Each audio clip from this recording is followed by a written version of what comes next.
Hello everybody, welcome back to the channel. तो आज की इस वीडियो में हम माइक्रो इकोनॉमिक्स के फर्स्ट चैप्टर के कंप्लीट टॉपिक को इस वीडियो में कवर अप करने वाले हैं।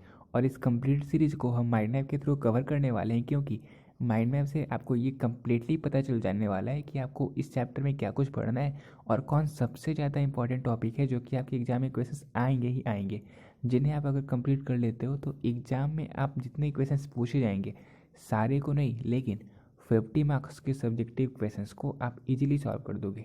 ठीक है, तो इस रीज़न से मैं माइंड मैप के थ्रू आपको कंप्लीट क्वेश्चन करवा दूंगा और जो जो पॉइंट्स एक्स्ट्रा हैं उन सभी को मैं आपको यहाँ बताने वाला हूँ। स्टार्ट करते हैं वीडियो को। देखो, सबसे पहले हम क्या देखते हैं इंट्रोडक्शन के चैप्टर में। सबसे पहले हमें ये देखना है कि इकोनॉमी क्या होता है। इकोनॉमी और इकोनॉमिक्स ये दो टर्म है। इसके बाद हम ये देखेंगे कि माइक्रो इकोनॉमिक्स क्या होता है और मैक्रो इकोनॉमिक्स क्या होता है। ठीक है, कई बार आपसे लॉन्ग में डायरेक्टली पूछा जाता है कि what is the difference between micro economics and macro economics. इसके अलावा आपसे ये क्वेश्चन भी कई बार पूछा जा चुका है, सबसे फेवरेट क्वेश्चन रहा है एग्जामिनर का कि what is the central problem of an economy. ठीक है, ये सारे आपको फर्स्ट चैप्टर में ही पढ़ने हैं। इसके अलावा प्रोडक्शन पॉसिबिलिटी कर्व, जिसे हम प्रोडक्शन पॉसिबिलिटी फ्रंटियर भी कहते हैं, वो क्या होता है उसे एक्सप्लेन करना है, उसके डायग्राम को शो करना है। ये सारे क्वेश्चंस आपसे ऑलरेडी पूछे जा चुके हैं लॉन्ग टाइप में। फिर पॉजिटिव इकोनॉमिक्स क्या होता है, नॉर्मेटिव इकोनॉमिक्स क्या होता है, ये सारी चीज़ें हम फर्स्ट चैप्टर में ही पढ़ने वाले हैं। और ये सारे टॉपिक सबसे ज़्यादा इंपॉर्टेंट है क्योंकि इनसे एग्जाम में क्वेश्चंस पूछे जाते ही जाते हैं। ठीक है, फिर हम ये भी देखने वाले हैं कि अपॉर्चुनिटी कॉस्ट क्या होता है।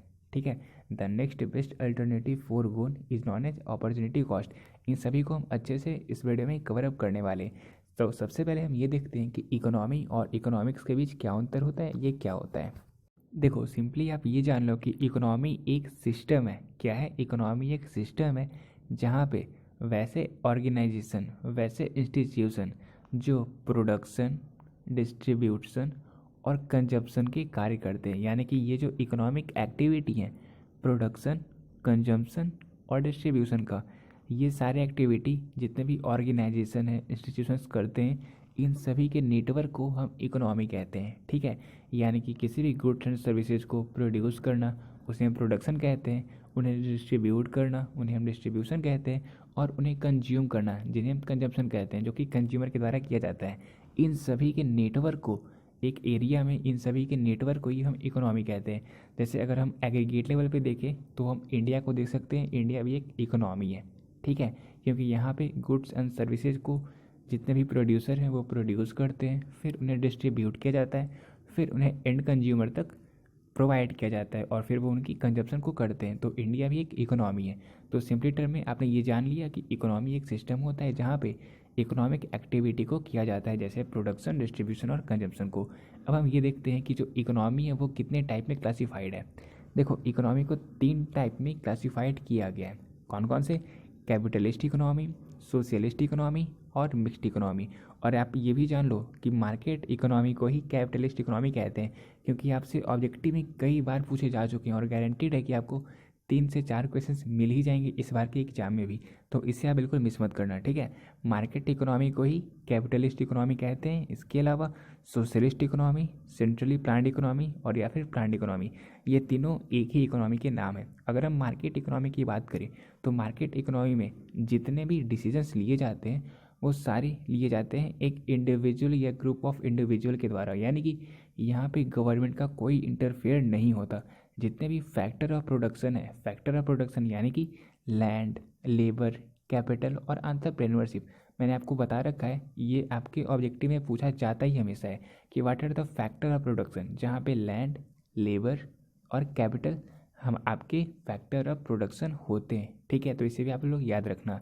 तो जितने भी फैक्टर ऑफ प्रोडक्शन है उनकी ऑनरशिप अगर किसी ग्रुप ऑफ इंडिविजुअल के पास होती है तो उसे हम कहते हैं कैपिटलिस्ट इकोनॉमी। और यहाँ पे गवर्नमेंट कोई भी इंटरफेयर नहीं करती, और क्योंकि ये गवर्नमेंट के कंट्रोल में नहीं होता, इस रीज़न से जो ग्रुप ऑफ इंडिविजुअल होते हैं वो अपने प्रॉफिट को मैक्सिमाइजेशन के लिए, यानी कि अपनी प्रॉफिट को बढ़ाने के लिए जितने भी डिसीजन लेते हैं वो किस लिए लेते हैं?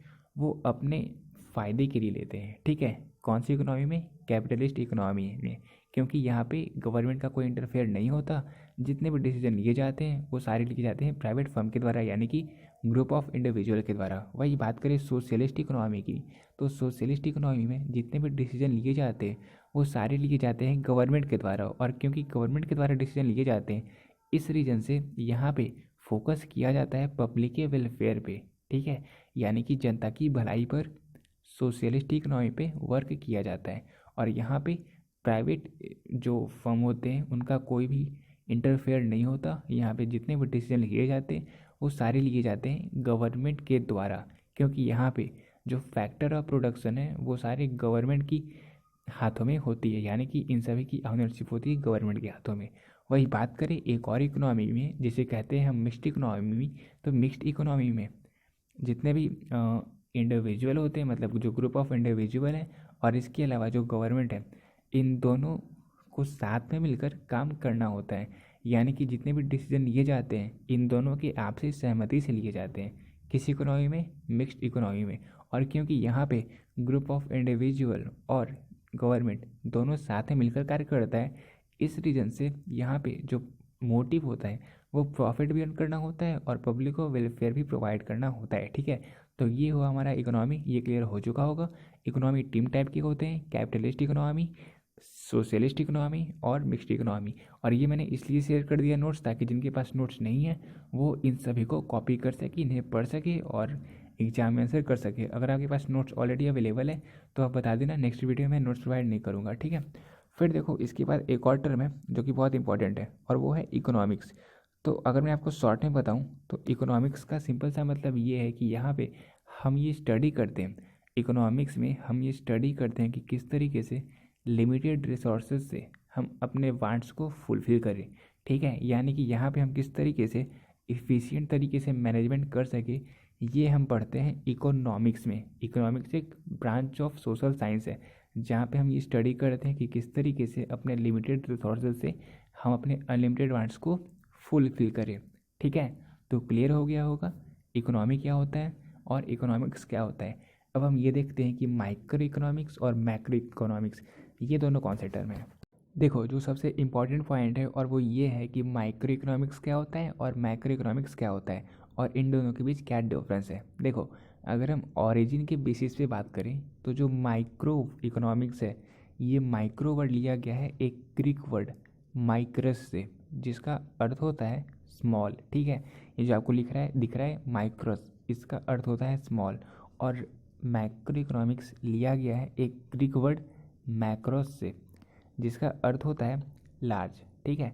इसलिए मैं आपको हमेशा बताता हूँ, आप एक ट्रिक का यूज कर सकते हो कि माइक्रो इकोनॉमिक्स में अगर आप देखोगे तो सेकंड अल्फ़ाबेट आई है, तो आई का मतलब हुआ इंडिविजुअल, यानी कि यहाँ पे हम चीज़ों को इंडिविजुअल लेवल पे पढ़ते हैं, कहाँ पे, माइक्रो इकोनॉमिक्स में।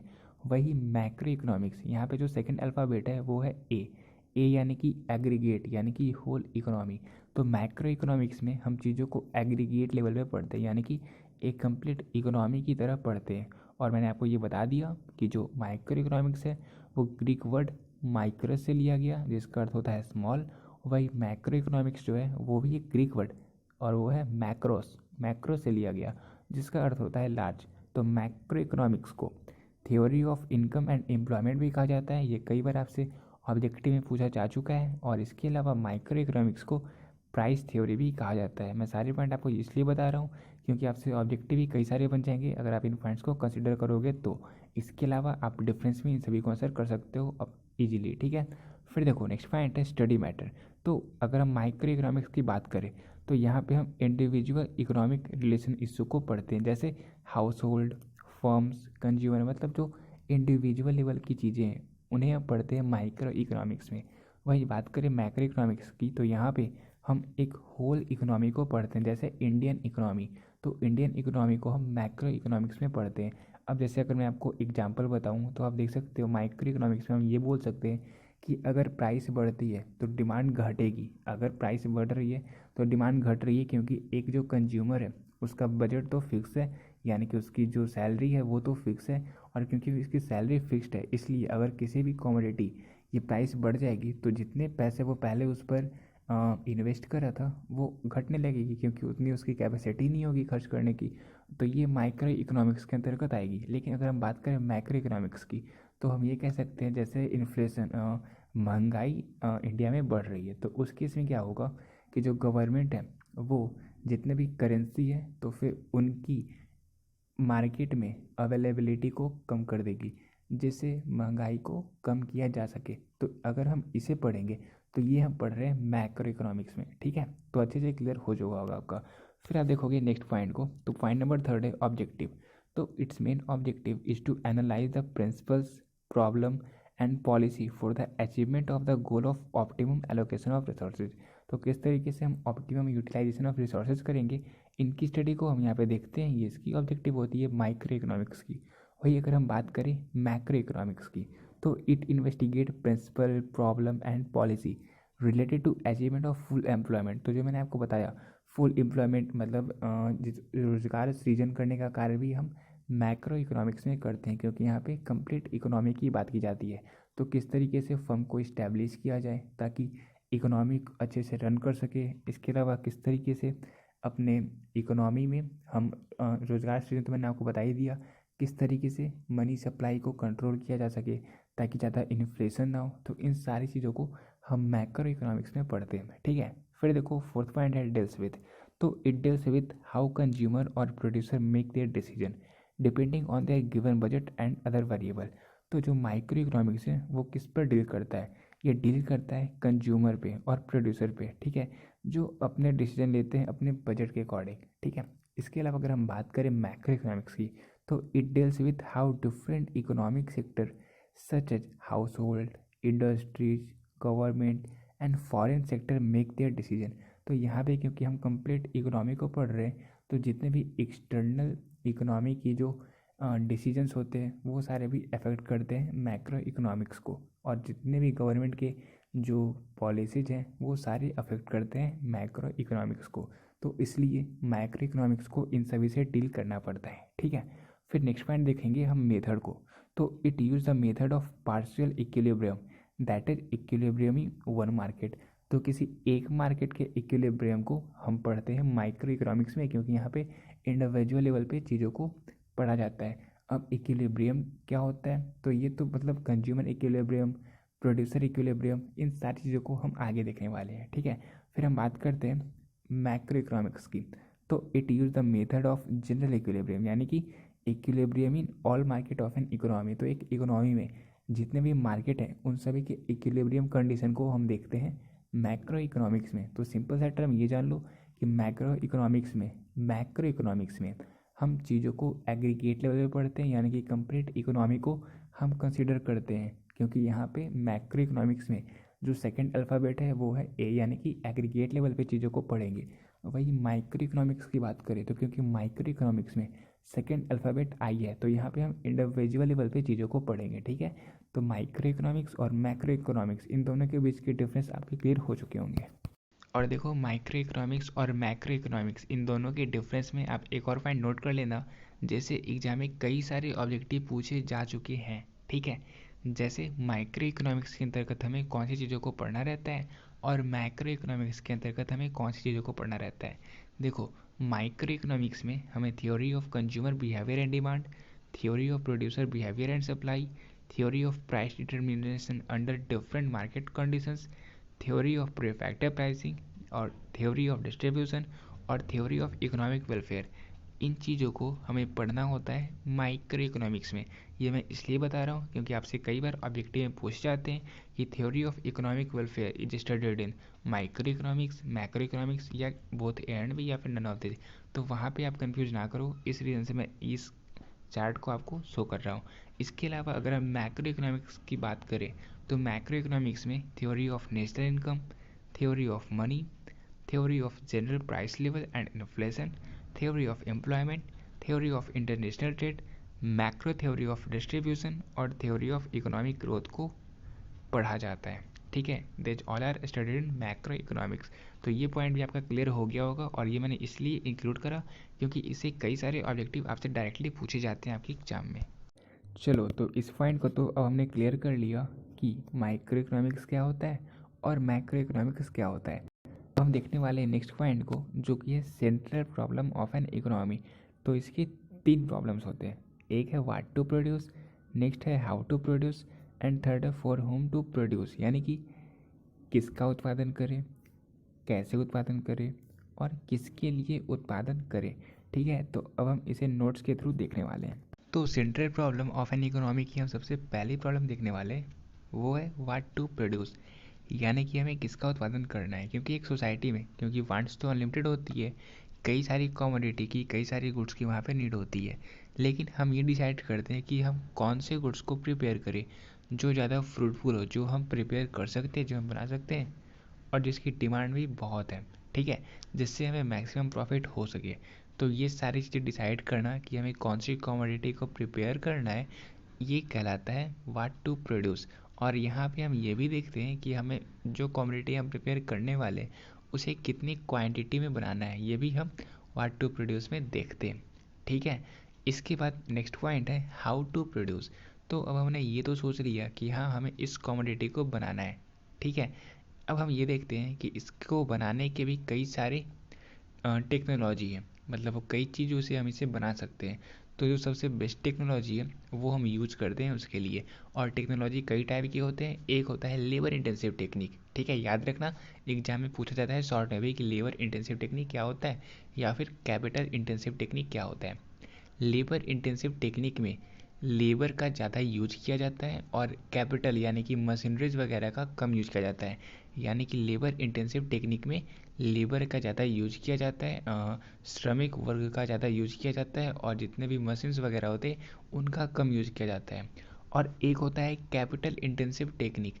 कैपिटल इंटेंसिव टेक्निक में मशीन्स वगैरह का ज़्यादा यूज किया जाता है और जो श्रमिक होते हैं उनका कम यूज किया जाता है। ठीक है, तो इनमें से कौन सी टेक्नोलॉजी को सेलेक्ट करना है ये हम इसके बाद देखते हैं। और अगर हम एक इकोनॉमी की बात करें तो जो डेवलप्ड इकोनॉमी होते हैं, जैसे आप देख सकते हो अमेरिका वगैरह, तो फिर ये सारे ज़्यादातर प्रीफर करते हैं, प्रायोरिटी देते हैं कैपिटल इंटेंसिव टेक्निक को। लेकिन जो डेवलपिंग इकोनॉमी है जैसे इंडिया, तो ये ज़्यादातर प्रीफर करते हैं लेबर इंटेंसिव टेक्निक को, जिससे कि जो इंडिया की जो पॉपुलेशन है, जो जनता है, उसे रोज़गार मिल सके। क्योंकि ज़्यादातर श्रमिक को काम करने का मौका मिलेगा तो वो अपनी अर्निंग चला सकते हैं। इस रीजन से जो डेवलपिंग इकोनॉमी होते हैं वो लेबर इंटेंसिव टेक्निक को प्रायोरिटी ज़्यादा देते हैं और इन दोनों का साथ में यूज़ करते हैं। ठीक है, फिर इसके बाद हमारा नेक्स्ट पॉइंट है फॉर होम टू प्रोड्यूस, यानी कि अब हमने ये तो देख लिया कि हमें क्या प्रिपेयर करना है, कौन सी कमोडिटी को हमें बनाना है। फिर हमने ये भी देख लिया कि उसे हमें कितनी क्वांटिटी में बनाना है और हमने ये भी देख लिया कि हमें उसे किस टेक्नोलॉजी से बनाना है। अब हमने जब उसे प्रिपेयर कर लिया तो हम ये भी देखते हैं कि हमें किस पर्सन को टारगेट करना है, मतलब ये जो गुड्स को हमने प्रोड्यूस किया वो हमें किसे सेल करना है। ये कहलाता है फॉर होम टू प्रोड्यूस। और इसके दो एस्पेक्ट होते हैं, एक होता है पर्सनल डिस्ट्रीब्यूशन, एक होता है फंक्शनल डिस्ट्रीब्यूशन। याद रखना छोटा सा पॉइंट है, जो पर्सनल डिस्ट्रीब्यूशन है यहाँ पे वो बस इनकम देखता है, वो देखता है पैसा। जिसके पास ज़्यादा पैसा है वो उसके लिए गुड्स को ज़्यादा प्रिपेयर करेंगे, जिनके पास कम पैसा है वो उनके लिए कम गुड्स को प्रिपेयर करेंगे। ये होता है पर्सनल डिस्ट्रीब्यूशन में। ठीक है, यानी कि इनकम के बेसिस पे जो अमीर वर्ग के लोग हैं उनके लिए ज़्यादा गुड्स को बनाया जाएगा ताकि अर्निंग भी सबसे ज़्यादा हो सके, प्रॉफिट सबसे ज़्यादा हो सके। और जो गरीब वर्ग के लोग हैं उनके लिए कम गुड्स रहेंगे। ठीक है, इससे जो भी हम कम्युनिटी को बना रहे हैं उससे हमें मैक्सिमम रिटर्न मिलेगा। ठीक है, ये कहलाता है पर्सनल डिस्ट्रीब्यूशन। और एक होता है फंक्शनल डिस्ट्रीब्यूशन। यहाँ पे हम ये देखते हैं कि जो जैसे जितने भी फैक्टर ऑफ प्रोडक्शन है, जो सबसे ज़्यादा कार्य कर रहे हैं हम उनके लिए गुड्स को प्रिपेयर करेंगे। ये कहलाता है हमारा फंक्शनल डिस्ट्रीब्यूशन। और फैक्टर प्रोडक्शन में कौन कौन सी चीज़ें आती है तो वो तो आपको पता ही है, जैसे लैंड, लेबर, कैपिटल, एंटरप्रेन्योरशिप। तो लैंड के लिए रेंट हम पे कर सकते हैं, हम उन्हें रेंट दे सकते हैं, उन्हें ज़्यादा रेंट दे सकते हैं। इसके अलावा जो लेबर है, लेबर यानी कि श्रमिक हैं, उन्हें हम वेजेस यानी कि मजदूरी दे सकते हैं। इसके अलावा जो कैपिटल है हमारा उस पर हम इंटरेस्ट ज़्यादा दे सकते हैं, या फिर जो एंटरप्रेन्योर है उन्हें हम प्रॉफिट दे सकते हैं। तो ये सारे कहलाते हैं फंक्शनल डिस्ट्रीब्यूशन के अंतर्गत। वही पर्सनल डिस्ट्रीब्यूशन में हम बस ये देखते हैं कि जिनके पास ज़्यादा इनकम होगा हम उनके लिए गुड्स को यूज करेंगे, मतलब गुड्स को प्रिपेयर करेंगे। और फंक्शनल डिस्ट्रीब्यूशन में हम ये देखते हैं कि जो ज़्यादा काम करेंगे हम उनके लिए गुड्स को प्रोड्यूस करेंगे और उन्हें डिस्ट्रीब्यूट करेंगे। ठीक है, तो ये डिफरेंस भी होता है पर्सनल डिस्ट्रीब्यूशन में और फंक्शनल डिस्ट्रीब्यूशन में। तो अब हमने अपने माइंड मैप से माइक्रो इकोनॉमिक्स, मैक्रो इकोनॉमिक्स क्या होता है, इसके अलावा central problem of an economy क्या है, इसे कवर कर लिया। अब हम ये देखने वाले हैं कि पॉजिटिव इकोनॉमिक्स और नॉर्मेटिव इकोनॉमिक्स क्या होता है। ठीक है, देखो अगर पॉजिटिव इकोनॉमिक्स और नॉर्मेटिव इकोनॉमिक्स की बात करें तो इससे आपसे एग्जाम में कई बार क्वेश्चन पूछे जा चुके हैं। ठीक है, शॉर्ट में बता रहा हूँ कि पॉजिटिव इकोनॉमिक्स सिंपली ये कहता है कि क्या इन रियलिटी क्या चीज़ है अभी। ठीक है, जो एक्चुअल डाटा है उसके अकॉर्डिंग बताता है पॉजिटिव इकोनॉमिक्स। जैसे आप मानकर चलो कि इंडिया एक ओवर पॉपुलेटेड कंट्री है। ठीक है, ये हुआ एक फैक्ट, ये हुआ एक एक्चुअल डेटा। तो ये है पॉजिटिव इकोनॉमिक्स की वास्तव में अभी क्या है। और अगर हम बात करें नॉर्मेटिव इकोनॉमिक्स की तो ये कहता है कि क्या होना चाहिए, यानी कि व्हाट आउट टू बी। और ये हम एक जजमेंट दे रहे हैं कि ऐसा होना चाहिए तो ज़्यादा बेहतर होगा। जैसे हम ये कह सकते हैं कि India should control its population, यानी कि इंडिया को अपने पॉपुलेशन को कंट्रोल करना चाहिए। तो यहाँ पे हम एक जजमेंट दे रहे हैं। ठीक है, तो ये कहलाता है नॉर्मेटिव इकोनॉमिक्स। आप डिफरेंस देख सकते हो, positive economics deals with what is and what was, यानी कि ये जो एक्चुअल डेटा है क्या असलियत में है अभी, इस पर चर्चा करता है पॉजिटिव इकोनॉमिक्स। और ये कोई जजमेंट नहीं देता। अगर हम बात करें नॉर्मेटिव इकोनॉमिक्स की तो ये कहता है it deals with what ought to be, ये कहता है क्या होना चाहिए। ठीक है, सिंपल सा अर्थ है, आपको समझ में आ रहा होगा, मैं क्लियर कर रहा हूँ आपका। फिर नेक्स्ट पॉइंट है it is based on cause and effect of facts. तो जो फैक्ट्स रियलिटी में है, जो डेटा वेरीफाइड है, जो एक्चुअल डेटा है, ये उस पर बात करता है। ठीक है, कि क्या अभी चल रहा है, क्या अभी हो रहा है। और normative economics it is based on ethics, it can not be verified with actual data. क्योंकि यहाँ पे हम एक जजमेंट दे रहे होते तो ये इथिक्स से जुड़ा होता है और ये एक्चुअल डेटा से हम इसे कोई भी मतलब वेरीफाई नहीं कर सकते। ठीक है, फिर नेक्स्ट पॉइंट है in this value of judgement are not given. तो जैसा कि मैंने आपको बताया पॉजिटिव इकोनॉमिक्स बस ये कहता है कि अभी क्या चल रहा है, क्या अभी हो रहा है, तो ये कोई जजमेंट नहीं देता। लेकिन अगर हम बात करें नॉर्मेटिव इकोनॉमिक्स की तो नॉर्मेटिव इकोनॉमिक्स सिर्फ और सिर्फ जजमेंट ही देता है कि क्या हमें करना चाहिए। अब अगर आप इकोनॉमिक्स को भी देखोगे तो वो एक तरीके से मतलब ज़्यादातर इंक्लाइंड है नॉर्मेटिव इकोनॉमिक्स की तरफ, मतलब नॉर्मेटिव की तरफ। ऐसा मैं इसलिए कह रहा हूँ क्योंकि इकोनॉमिक्स में हम ये देखते हैं कि किस तरीके से हम सबसे बेटर मैनेजमेंट कर पाएँ। क्योंकि मैंने आपको स्टार्टिंग में ही बताया था कि इकोनॉमिक्स में हम ये स्टडी करते हैं कि किस तरीके से हम अपने लिमिटेड रिसोर्सेज से अपने वांट्स को फुलफ़िल करें। यानी कि जो सबसे बेस्ट तरीका हो सकता है वो हम पढ़ते हैं इकोनॉमिक्स में। तो क्या करना चाहिए, व्हाट आउट टू बी, ये हम पढ़ते हैं इकोनॉमिक्स में। ठीक है, तो ये मैंने आपको एग्जांपल इसलिए दिया ताकि आपको ये क्लियरली पता चल जाए कि पॉजिटिव इकोनॉमिक्स क्या होता है और नॉर्मेटिव इकोनॉमिक्स क्या होता है। तो अब अगर ये क्वेश्चन आपसे एग्जाम में पूछे भी जाएँ तो मुझे उम्मीद है आप क्लियरली आंसर कर दोगे। अब इसके बाद हमारा नेक्स्ट पार्ट है अपॉर्चुनिटी कॉस्ट क्या होता है। देखो अपॉर्चुनिटी कॉस्ट का सिंपल सा मतलब ये हुआ it is the next best alternative for gone, यानी कि जो हमारे पास ऑप्शंस थे, जैसे मानकर चलो कि आपको ऑप्शन मिलते हैं, एक ऑप्शन मिलता है आपको 50,000 सैलरी का। ठीक है, मतलब आपकी जॉब लग रही है तो फिर आपको एक में 50,000 मिल रही है सैलरी पर मंथ। इसके अलावा आपको एक और जॉब का ऑफ़र आ चुका है और वहाँ पे आपको 65,000 की सैलरी मिल रही है। ठीक है, और अभी आपका जो सैलरी है वो है 45,000। तो फिर सिंपल सी बात है, जो 65,000 की सैलरी है उस ऑफ़र को आप एक्सेप्ट करोगे। ठीक है, और अगर आप देखोगे 65,000 की सैलरी जो आपको मिल रही है जिसे आपने एक्सेप्ट किया, इसके अलावे जो आपके पास ऑप्शंस थे जिसे आपने छोड़ दिया, जो कि आपके लिए सेकंड बेस्ट हो सकता था, वो क्या था, वो सिंपल सा आप जान सकते हो कि जो 50,000 की सैलरी थी वो आपके लिए सेकंड बेस्ट अवेलेबल ऑफ़र था। तो ये जो सेकंड बेस्ट अवेलेबल ऑफ़र है इसे ही हम कहते हैं अपॉर्चुनिटी कॉस्ट, यानी कि जो सबसे बेस्ट चीज़ थी जिससे आपने सेलेक्ट किया और उसे सेलेक्ट करने के कारण जो नेक्स्ट सबसे बेस्ट चीज़ थी जिसे आपको सेक्रीफाइस करना पड़ा, जिसे आपको छोड़ना पड़ा, उसे ही हम कहते हैं अपॉर्चुनिटी कॉस्ट। ठीक है, क्लियर हो गया होगा। तो अब हम ये देखने वाले हैं इस चैप्टर के लास्ट टॉपिक को, और वह है प्रोडक्शन पॉसिबिलिटी फ्रंटियर, जिसे हम प्रोडक्शन पॉसिबिलिटी कर्व भी कहते हैं। देखो बहुत सारे बच्चे इन चीज़ों में कंफ्यूज करते हैं, लेकिन आप नाम को पढ़ो और आप ये जान लो कि ये कहना क्या चाहता है। ये कह रहा है प्रोडक्शन पॉसिबिलिटी कर्व, यानी कि कौन सी चीज़ें, मतलब किस तरीके से हम चीज़ें की मैक्सिमम प्रोडक्शन कर सकते हैं, वो हम यहाँ पे देखते हैं प्रोडक्शन पॉसिबिलिटी कर्व में। ये क्या कहता है कि कोई भी दो टाइप का गुड्स है, ठीक है, दो टाइप के आइटम्स हैं। अगर हम एक आइटम की प्रोडक्शन को बहुत हाई कर देंगे, मतलब क्योंकि रिसोर्सेज तो हमारे लिमिटेड हैं, तो फिर अगर हम एग्जांपल से समझो, अगर मेरे पास अभी 50 रुपीज़ है, ठीक है, और मैं 50 रुपीज़ लगा रहा हूँ पेन खरीदने में, तो फिर पेंसिल को खरीदने के लिए मेरे पास 0 रुपीज़ रहेंगे। फिर अगर मैं 45 रुपीज़ लगाऊंगा पेन को ख़रीदने के लिए, तो 5 रुपीज़ मेरे पास रहेंगे पेंसिल परचेज करने के लिए।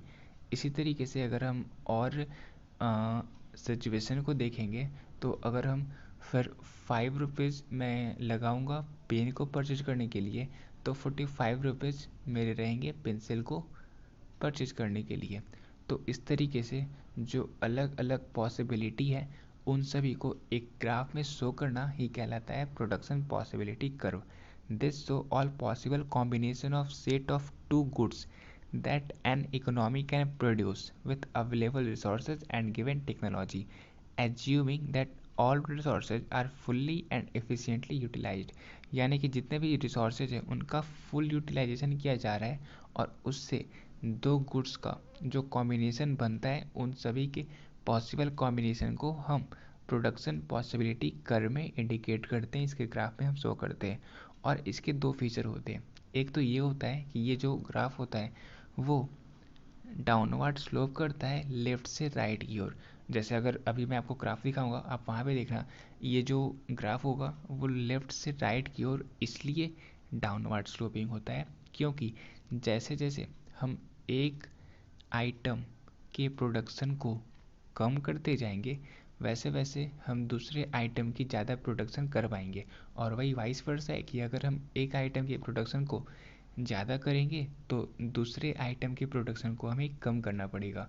इस रीजन से ये डाउनवर्ड स्लोपिंग होता है लेफ़्ट से राइट की ओर। फिर इसके नेक्स्ट फीचर को आप देखोगे तो वो होता है कॉनकेव टू द ऑरिजिन। तो इसे आप ग्राफ को देखकर अच्छे से समझ सकते हो। जैसे अगर आप इस ग्राफ को देखोगे तो यहाँ पे आपको प्रोडक्शन पॉसिबिलिटी फ्रंटियर के ग्राफ आपको दिख रहे होंगे।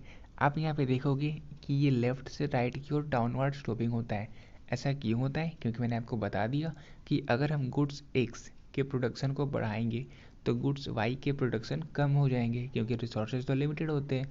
और अगर आप इसके ग्राफ को भी आप देखोगे, क्योंकि ये लेफ़्ट से राइट की ओर डाउनवर्ड स्लोपिंग होता है, तो इस रीजन से इसका जो शेप होता है वो कॉनकेव शेप में होता है। ठीक है, तो ये दोनों टर्म्स आपकी क्लियर हो गए। अब आप ये देखोगे कि जो प्रोडक्शन पॉसिबिलिटी कर्व होता है, ये या तो राइट वार्ड शिफ्ट होता है या तो लेफ्ट वार्ड शिफ्ट होता है। राइट वार्ड यानी कि आप जो देख रहे हो PPFC, ये हुआ राइट वार्ड शिफ्ट, यानी कि जो हमारा आउटपुट है वो और बढ़ रहा है। और आप ये जो देख रहे हो PPFA, इसका मतलब हुआ लेफ्ट वार्ड शिफ्ट, यानी कि जो हमारा आउटपुट है वो और कम हो रहा है। ठीक है, ऐसा क्यों होता है वो भी मैं आपको बताता हूँ। इसके दो रीज़न होते हैं। एक रीज़न तो हुआ अगर हम रिसोर्सेज को चेंज करें, या फिर रिसोर्सेज की अगर हम बढ़ोतरी करें, तो अगर रिसोर्सेज हमारे बढ़ेंगे तो उस केस में रिसोर्सेज बढ़ेंगे का मतलब ये हुआ कि अगर आप देखोगे कि जो लेबर है वो और स्किल्ड हो रहे हैं, या फिर जो रिसोर्स आप पहले यूज कर रहे थे वो और ज़्यादा बढ़ रहे हैं, तो उस केस में आपका जो कर्व होगा वो कहाँ शिफ्ट होगा, वो होगा राइट वार्ड शिफ्ट, यानी कि आपको मैक्सिमम आउटपुट और ज़्यादा आउटपुट मिलेंगे।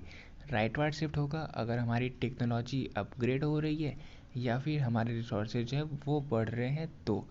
और अगर हम बात करें लेफ़्ट वार्ड शिफ्ट की, लेफ़्ट वार्ड शिफ्ट यानी कि इनवर्ड शिफ्ट की, तो ये कब होगा? ये तब होगा अगर हमारी जो टेक्नोलॉजी थी वो और डिग्रेड हो जाएगी, यानी कि वो और कम हो जाएगी। अगर हम और लो टेक्नोलॉजी को यूज़ करेंगे तो हमारी जो प्रोडक्शन की कैपेबिलिटी होगी वो और कम हो जाएगी, और इस रीजन से हमारा जो प्रोडक्शन पॉसिबिलिटी फ्रंटियर कर्व होगा वो लेफ्ट वार्ड शिफ्ट हो जाएगा।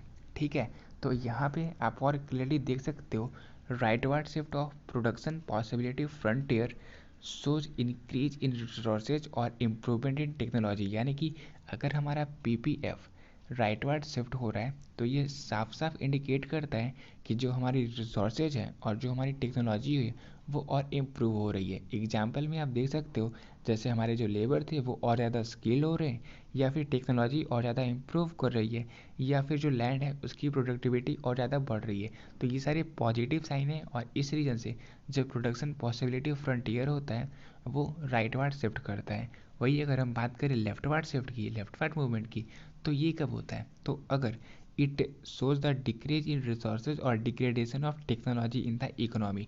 अगर हमारी जो टेक्नोलॉजी है या फिर जो रिसोर्सेज है वो और डिग्रेड हो जाए तो उस केस में प्रोडक्शन पॉसिबिलिटी फ्रंटियर कर्व जो हमारा होगा वो हो जाएगा लेफ्टवर्ड शिफ्ट। ठीक है, और ये एक निगेटिव साइन इंडिकेट करता है। ठीक है, तो वैसे तो अब हमने इस चैप्टर के लगभग सारे टॉपिक कंप्लीट कर लिए, लेकिन एक और क्वेश्चन जो आपसे एग्जाम में कई बार पूछा जा चुका है, शॉर्ट में कई बार पूछा जाता है और आपसे इस बार भी एग्जाम में पूछा जा सकता है, और वो ये है कि एमआरटी यानी कि मार्जिनल रेट ऑफ ट्रांसफॉर्मेशन क्या होता है। और आपसे ऑब्जेक्टिव में भी कई बार पूछा जा चुका है कि marginal rate of transformation is also known as. तो मार्जिनल रेट ऑफ ट्रांसफॉर्मेशन को ही हम मार्जिनल अपॉर्चुनिटी कॉस्ट कहते हैं। ठीक है, यानी कि M R T is equal to M O C, ये आप याद रखना। अब हम ये देखते हैं कि इसका मतलब क्या होता है। तो marginal rate of transformation simply ये कहता है, जो हमने देखा प्रोडक्शन पॉसिबिलिटी कर्व में, कि अगर हम गुड्स वाई के प्रोडक्शन को बढ़ाना चाहते हैं तो गुड्स एक्स की प्रोडक्शन को हमें कम करना पड़ेगा। तो ये इसकी न्यूमेरिकल प्रेजेंटेशन इंडिकेट करता है मार्जिनल रेट ऑफ ट्रांसफॉर्मेशन। ये बताता है कि एक गुड्स की, यानी कि एक जो हमारी कॉमोडिटी थी, उस कॉमोडिटी को एक यूनिट को बढ़ाने के लिए दूसरी कॉमोडिटी की जो एक यूनिट को हमें घटाना पड़ा, इन दोनों के रेशियो को कहते हैं marginal rate of transformation. It is the amount of one commodity that is to be sacrificed to increase the production of other commodity by 1 unit। यानी कि दूसरे कॉमोडिटी के एक यूनिट को बढ़ाने के लिए जो हमें अपनी पहली कॉमोडिटी के एक यूनिट को घटाना पड़ा, इन दोनों के रेशियो को हम कहते हैं मार्जिनल रेट ऑफ ट्रांसफॉर्मेशन, और इसका एक और नाम मार्जिनल अपॉर्चुनिटी कॉस्ट भी होता है। ठीक है, तो अगर हम इसे कैलकुलेट करना पड़े तो हम क्या करेंगे? तो हमें सबसे पहले दो गुड्स की कॉम्बिनेशन चाहिए। ठीक है, एक हमारा गुड एक्स हो जाएगा, एक हमारा हो जाएगा गुड्स वाई। तो अगर हमने गुड्स एक्स की एक यूनिट की प्रोडक्शन करी तो उसे हम डिनोमिनेटर में रखेंगे, और गुड्स वाई के जितने यूनिट को हमें सेक्रीफाइस करना पड़ा गुड्स एक्स के एक यूनिट को बढ़ाने के लिए, उसे हम रखेंगे न्यूमरेटर में। यानी कि unit of goods Y sacrificed को हम डिवाइड कर देंगे unit of goods X produced से, तो हमारा एमआरटी यानी कि मार्जिनल रेट ऑफ ट्रांसफॉर्मेशन निकल कर आ जाएगा।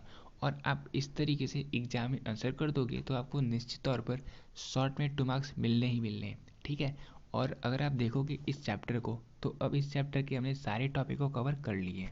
तो सबसे पहले हमने इस वीडियो में क्या देखा? हमने ये देखा कि इकोनॉमी क्या होता है। फिर इकोनॉमी में हमने ये भी देखा ये कितने टाइप का होता है, मार्केट इकोनॉमी क्या होता है, कैपिटलिस्ट इकोनॉमी क्या होता है, सोशलिस्ट इकोनॉमी क्या होता है, सेंट्रली प्लान्ड इकोनॉमी क्या होता है, मिक्स्ड इकोनॉमी क्या होता है। इन सभी चीज़ों को हमने कवर किया डिटेल में, कंप्लीट नोट्स के साथ मैंने आपको शेयर किया। ठीक है, फिर हमने ये देखा कि इकोनॉमी और इकोनॉमिक्स के बीच क्या अंतर है।